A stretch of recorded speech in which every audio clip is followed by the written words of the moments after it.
All right, welcome to Be the Market Expert, and want to kick it off with this.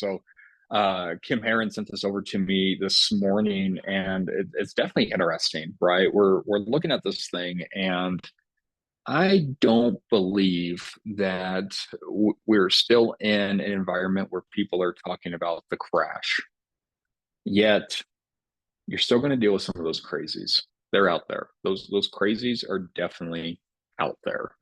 And when we're going through here, this is the reason why they're out there is because when you're going through and you are preaching doom and gloom, you get more ears, you get more people that are wanting to listen, you get more subscribers, you get more clicks, you get more eyes on your content. And so there are those people that are out there that are still calling for the crash, the Airbnb bust, the silver tsunami, all these different things.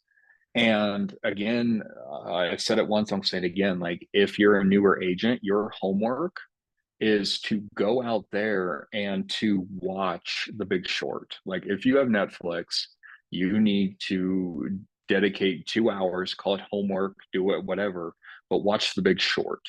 It's going to show you why 2008 happened the way that it happened. And it's also going to show you why we're not in that environment today. And so when people are going through and they're saying, I'm just waiting for the housing crash. Well, there's no indicators that there's a housing crash coming. So here's some information on that. So, like I said, Kim sent me this. And so it's going through this first look at mortgage performance, and we're talking about delinquencies. And remember, there's a whole group of people that were like, oh God, forbearances. And since there were forbearances, none of those people are ever going to pay.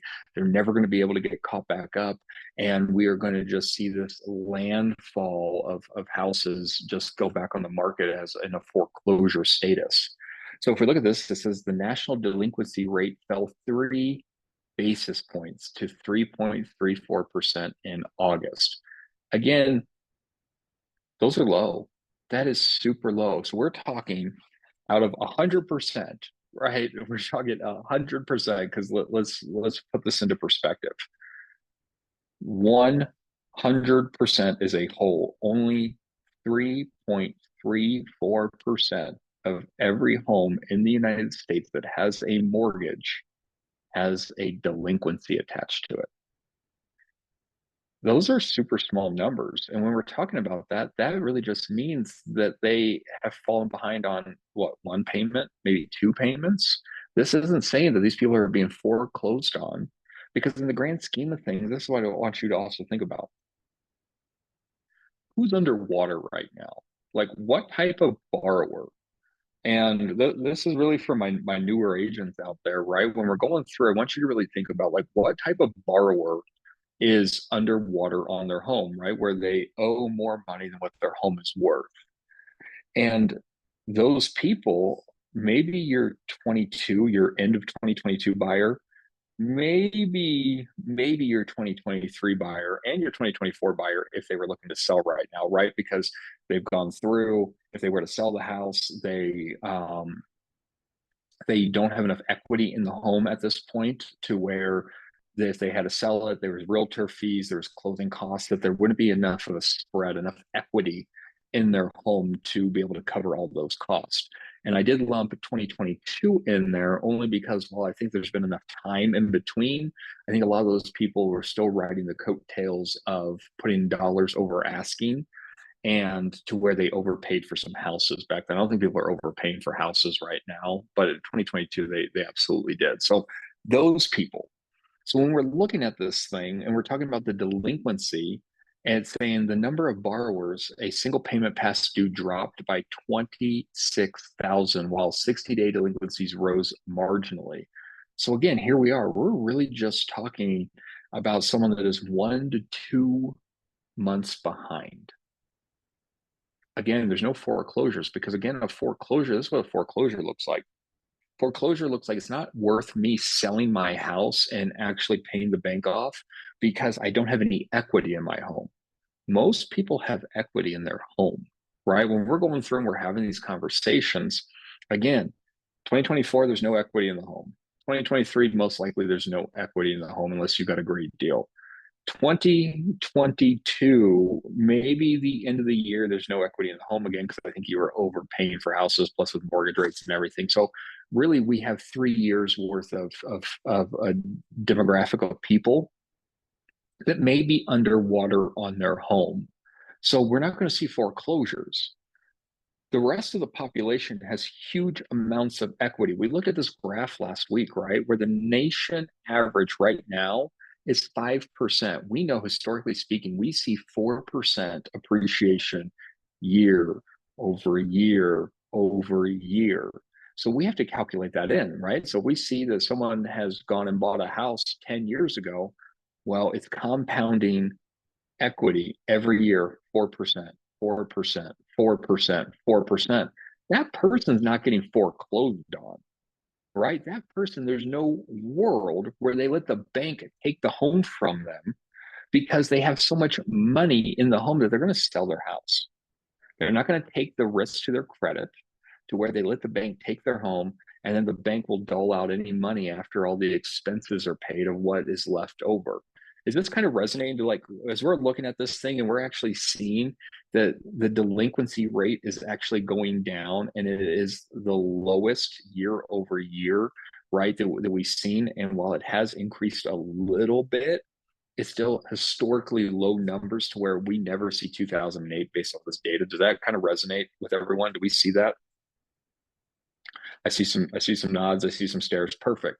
So this is good information. When you're going through and someone says, "Hey, I'm waiting for the crash," right? They're saying, "Hey, I'm going to wait until the home crash hits," and you're going to say, "Hey, I appreciate that strategy. And can you tell me what exactly do you think is going to cause this crash?" And if they point, "Oh, delinquencies, forbearances back in 2020," well, hey, this is what we've seen.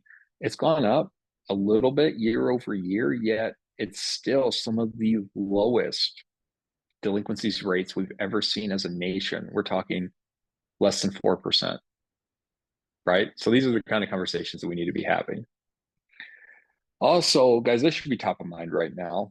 And so when we're looking at this has huge impacts, right? When we're talking about real estate.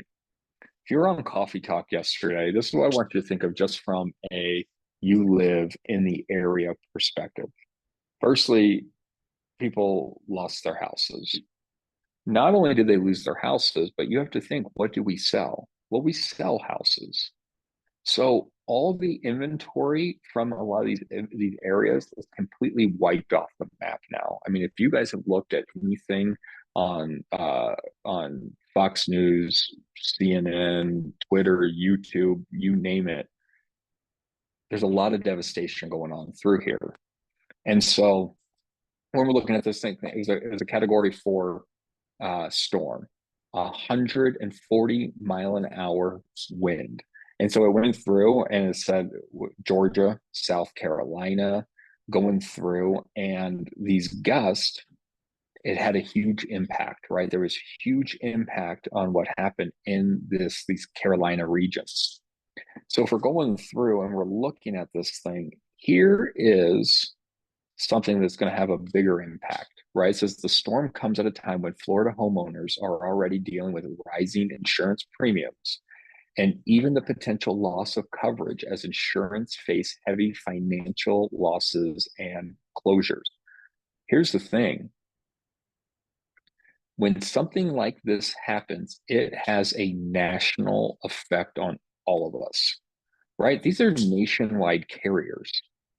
When we're going through and we're seeing a giant disaster, I mean, this is a catastrophe. And when something like this happens, even though we're talking miles and hours, and depending on how slow you drive, maybe it's days away from us, this will show up on our insurance going forward, right? Even though we weren't impacted by it, it will show up. And so when we're going through and we're looking at this thing, it says a report released earlier this year found that homeowner insurance rates in Florida rose 43% from 2018 to 2003. and is saying the average homeowner in the state was paying nearly $6,000 a year. Well, here's that thing.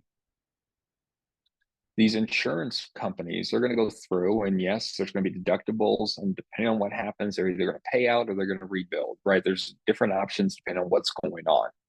Yet they're going to need to recoup this losses. These are not nonprofit companies. The insurance carriers are going to go through and they will raise prices nationwide to be able to recoup this. So, guys, when we go through and we see fires, we see natural disasters like this, any of those things that go through and that they happen, they have an impact on us at the exact same time, even though we are nowhere near this. So as we're looking through, it says Florida lawmakers added previous reforms earlier this year. One bill aims to reduce property insurance premiums by $500 million statewide. Well, here's the thing. If Florida and the insurance carriers are not going to be made whole, do we think that there's a world where they're going to go through and they're going to insure these homes going forward? There's not, right? When we're going through and these lawmakers go through, this is what we have to keep in mind, that when we're going and passing laws and we're voting and we're having these different things that are going on in our ecosystems, they have consequences. So we don't know how this is going to play out yet. And while we're looking at this thing, as lawmakers went through and they had reform, because most states, the government goes through and they dictate what's going to happen, right? They have some kind of throttling mechanism that they can push up or down on these things. I think like Oklahoma is one of them that doesn't have one. And that's why Oklahoma has some of the highest premiums that there is. Like insurance in Oklahoma is absurd. And yet, when we're going through and we're looking at this, if they are getting throttled and they're being told that they can't raise their costs, even though they've accrued costs, what's the likelihood of them going through and insuring homes out there? Cool. So now they say that, hey, we don't insure in these parts of the area. What does that look like for someone being able to go buy a house? Well, you can't go out and get an FHA or VA loan on a home that you can't have insurance on, at least through a private sector. So then, or through a public sector. So then, does a private sector pop up? Does the government come in? And now is the government running insurance, right? So there's all kinds of different weird things that could be happening from here. And so we just have to keep this top of mind. Like as we're going through, we haven't seen what the huge issue, right? They're saying right now it's about $425 billion. We don't really know what this looks like yet. So let's just keep our eyes on it. And I'm going to tell you right now, we're going to see our insurance, even in Colorado, is going to go up because of this. Here's another interesting article as we're going through, and it's first time home buyers hampered as starter homes become much less affordable. And the rest of the headline should just read, duh. Right? Like as we're going through this, we understand this, we know this, we are living in some of the highest priced homes we've ever seen as a nation. Yes, they're not as high as they were in 2021, but we're probably talking fourth all-time high. 2021, 2022, 2023, 2024, it's still an all-time high. So top four most expensive time to live in the United States, you're living in it. We have interest rates. Interest rates, while they're not as high as they were in the 1980s, they are still as high as they have been since the 90s, right? So we're looking at this thing and we're talking about 6%, 7% interest rates. We're talking, let's just talk Colorado for fun, right? We're talking 6 or 7% interest rates. We are talking an average price point of $600,000. We have an affordability issue, right? We do. We absolutely have an affordability issue. So Redfin came out, and what Redfin is good for is this. They look a whole lot like Zillow, where they are a portal where people go through and they take surveys and they do all this stuff, and they are a real estate brokerage house on the same time. So they have some analytics, which is kind of fun to look at. So let's fast forward here and let's look at this table. It says Redfin calculated the median monthly mortgage payment by assuming 3.5% down payment and using median sales price and average mortgage rate each month. All right, cool. So first and foremost, these numbers are not real for us. because we do not look like the median price point for the rest of the United States. You live in Colorado, you're blessed in that sense, and yet we have some of the highest priced homes in the nation in Colorado. But let's look at this thing. So this will just at least give us, kind of some guidelines here. We're looking all the way on the far right, 2012, then we got 2019, 2023, and then August 2024. So that's what we're playing with. If you were to look at just 2012, it's going through and saying, hey, you know what you needed to be able to afford a home was $24,000. Again, we're talking about a median priced home in the United States, which is a lot cheaper than us. Back in 2012, it was probably closer to like, I don't know, $180,000 in the grand scheme of things. And in August 2024, we know that the median price point for the United States is somewhere around like 400,000. I think it's in between 360 and 400. Somewhere in there is the median price point for homes across the United States. So when we're going through, it's saying this. Oh, there you go. It's saying starter homes. It does actually give us some numbers. Cool. Then we're looking at this thing. It says median home income. So in 2012 is $53,000. And in 2024, $83,000. So median price point or median income, we're looking through, and here is the starter prices. So $95,000 was 2012 to $250,000 in 2024. Well, as we're looking at this thing, it says share of starter home listing affordable to typical households. Okay, cool. So then it's going through and saying that we have less starter homes that are going through as a nation. And we know this in Colorado. I mean, what's a starter home in the Colorado right now?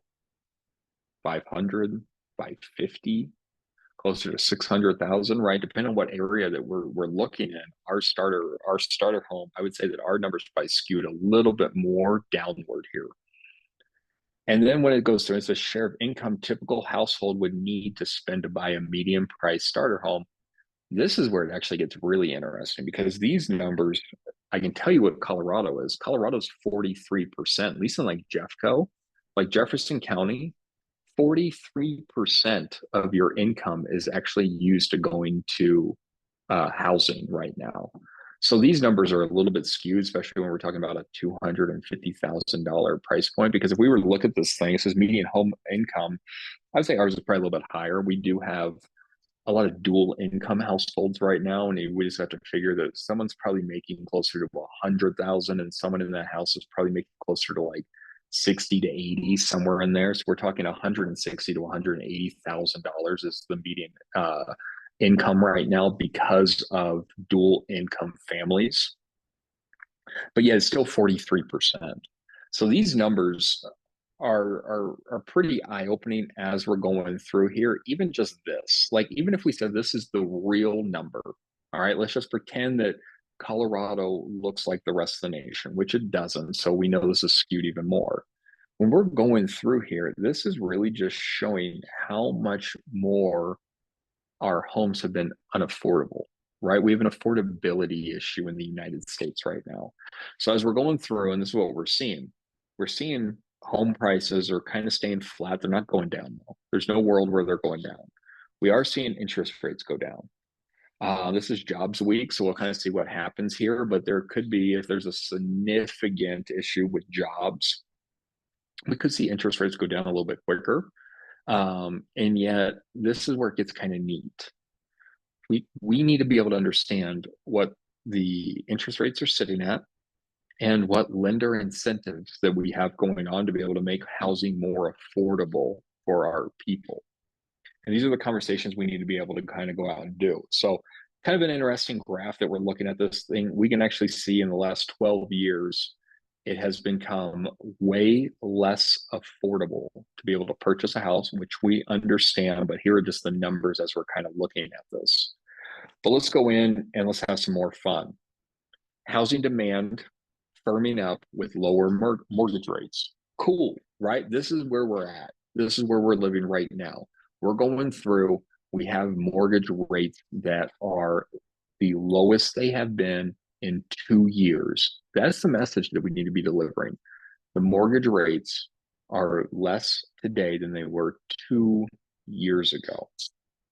And so as we're going through and we're having this conversation, housing demand is very seasonal. So the fact that our pending contract data is firming up lately shows that lower mortgage rates have stabilized and firmed up demand recently. Guys, we are in a very, very seasonal industry.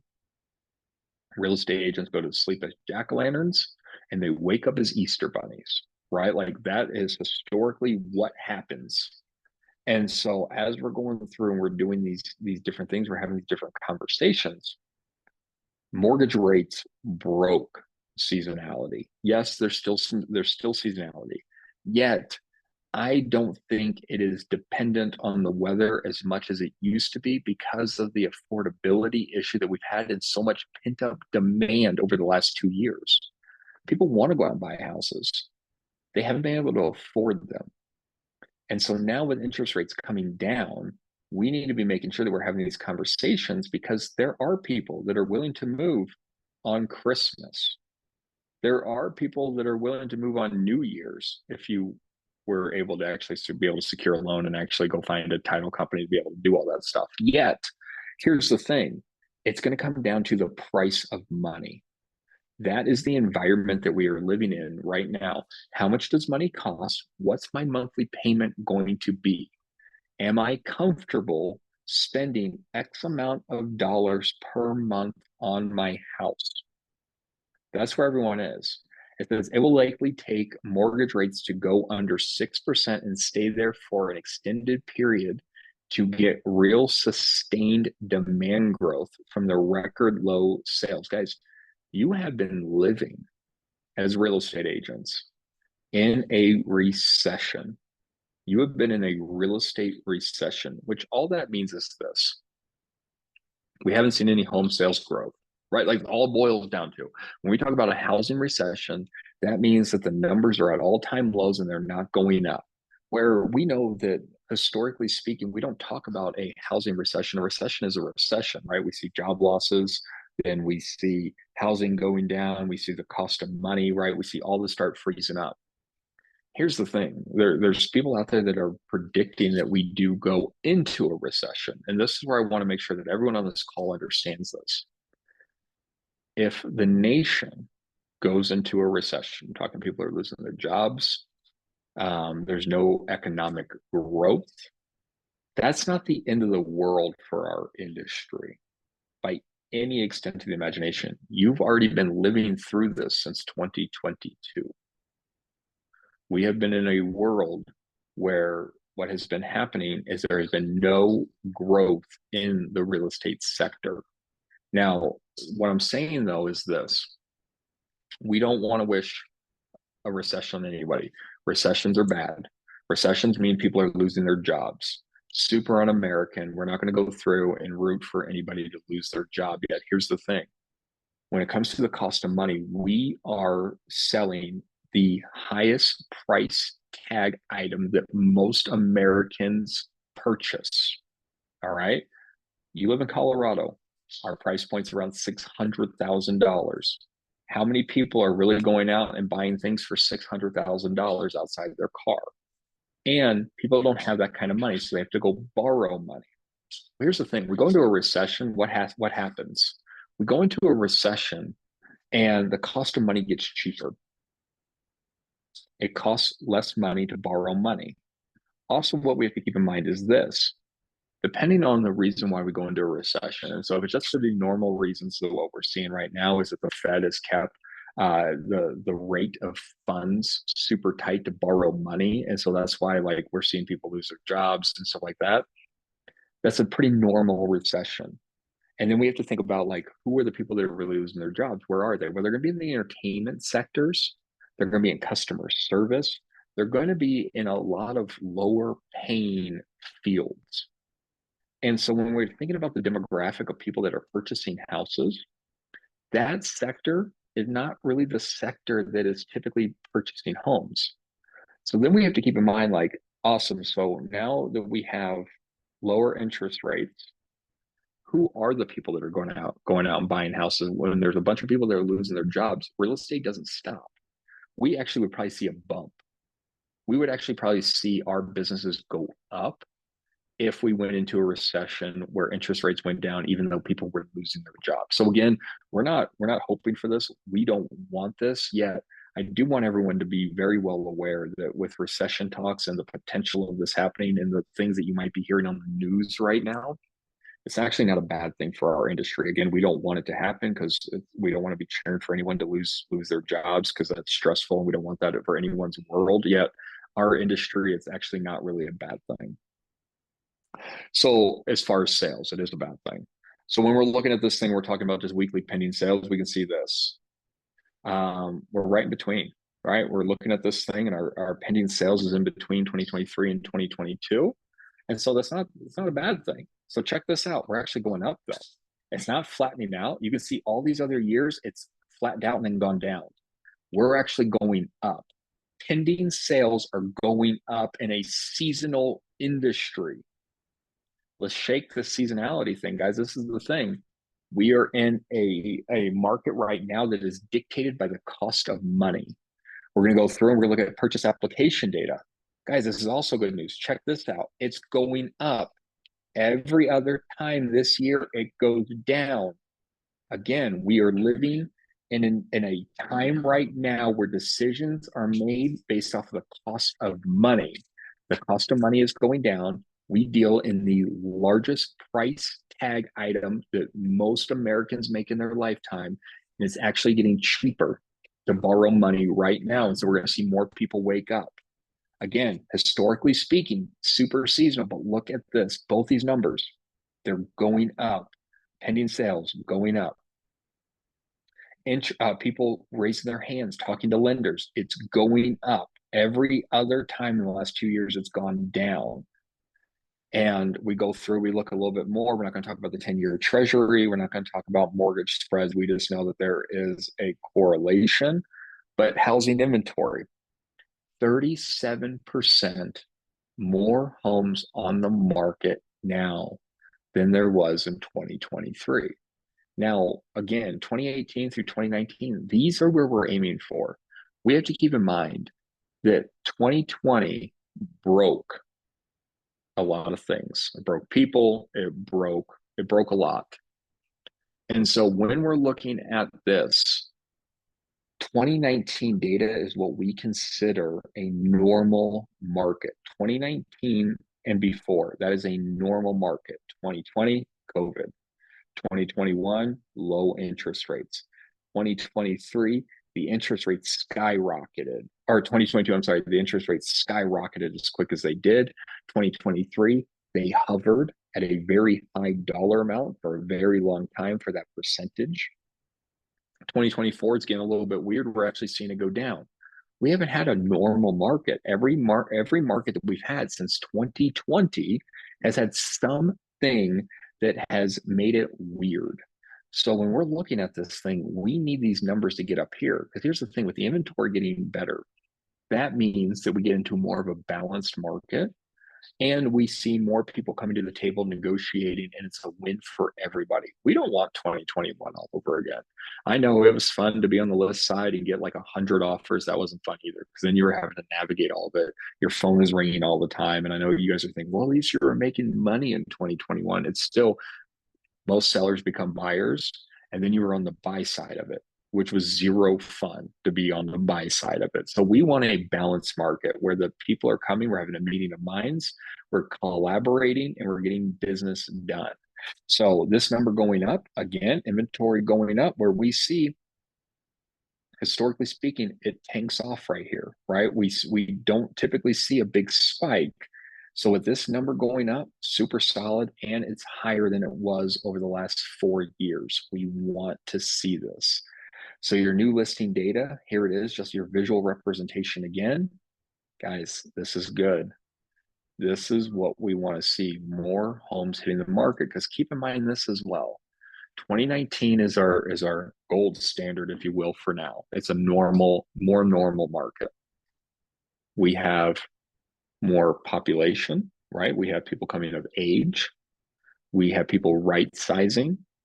We have people coming into our country, right? Where we have immigration laws that where we have more people coming into our country, right? We're not Japan, it's not locked down. Japan's super locked down.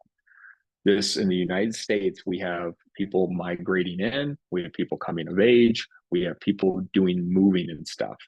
We don't have enough listings for everyone. This is why where homes are sitting for a little bit longer, there's still no inventory. This is why rates are why prices aren't going down right now. Interest rates are coming down. There's way more inventory than we've had over the last couple of years, yet prices aren't decreasing because there's still demand for homes. There's not enough inventory out there still. We're not going to see prices come down until we start beating these numbers. If we start going up here, that's when the price of homes starts going down, and we have a ways to go. So we're looking at this price cut percentages. This is also what's interesting as well. We know historically speaking, we have 1/3 of all homes taking a price cut every year. Well, right now we're sitting at 39%, which is a slightly higher. 2023 was at 38%, and 2022 was at 42% because keep in mind, we saw interest rates do that. And then there's people that were probably priced right to begin the year, but then when interest rates skyrocketed, they had to bring their home values down to actually get them sold. So as of right now, as we're going through and we're doing these different things, 39% is where we're seeing these price cuts happening. So right here, you can see us, this is where we're at, 2024, we're right in between these 2 years. So this is rear view facing data. This report came out Friday of last week. It says labor over inflation, and this is what that means. When we're talking about labor over inflation, guys, we're in a time period right now where inflation has curved. We've got inflation under control. Prices for things are pretty much back in line. Yes, there's some anomalies out there, but for the most part, inflation price for goods is where it needs to be. What we're having an issue right now is labor. Now, here's the thing. I just talked about recession. Rooting for a recession is un-American. The only way that the interest rates are going to go down in a faster forum is if people start losing their jobs, or if data starts coming in and says that people have already lost their jobs. And keep in mind, we're in a weird time right now. All right, we got a lot of baby boomers and people actually getting out of the workforce. They're just retiring. And we have people either filling those jobs or not filling those jobs. We have a lot of people exiting the workforce just because of age at this point. And so it's very hard to comb through a lot of those different numbers, yet that's what the census is for. And you get jail time for actually not filling one of those things out. And so when we're going through and we're looking at all this different information, these different data points, labor is going to be the key to everything going forward. We see weaker labor reports and job reports, interest rates will go down quicker. That's where we get the Fed pivot, if you will. So we have a ton of labor data that's going to come out this week. Also, the bond market has shown that it doesn't want to go lower unless it needs to. And again, this is what Mitch was talking about the other day. The banks could lower rates today if they wanted to. The cost of money for the bank is as low as it's been in many, many years.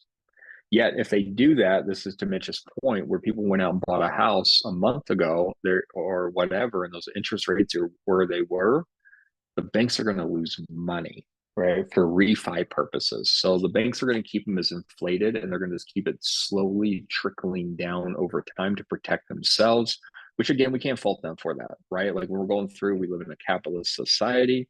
And why do we all do what we do? To get paid.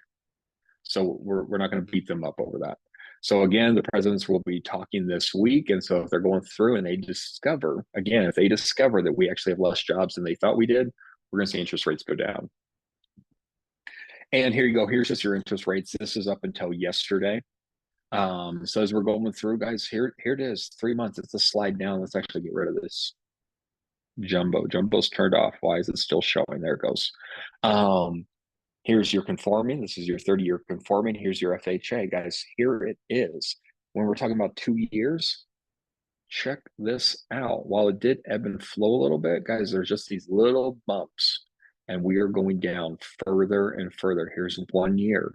This is the lowest interest rates have been, and we know that we're able to partner with our lender partners Seller concessions are a thing right now. And here's the thing for you guys that just came into this industry. Um, Kim, I'm gonna put you on the spot. I see you roaming around through a room right now, but I'm gonna put you on the spot. Seller concessions was this a thing back in 2014? Were you doing a lot of seller concessions where sellers were actually paying people to buy their houses? Oh yeah.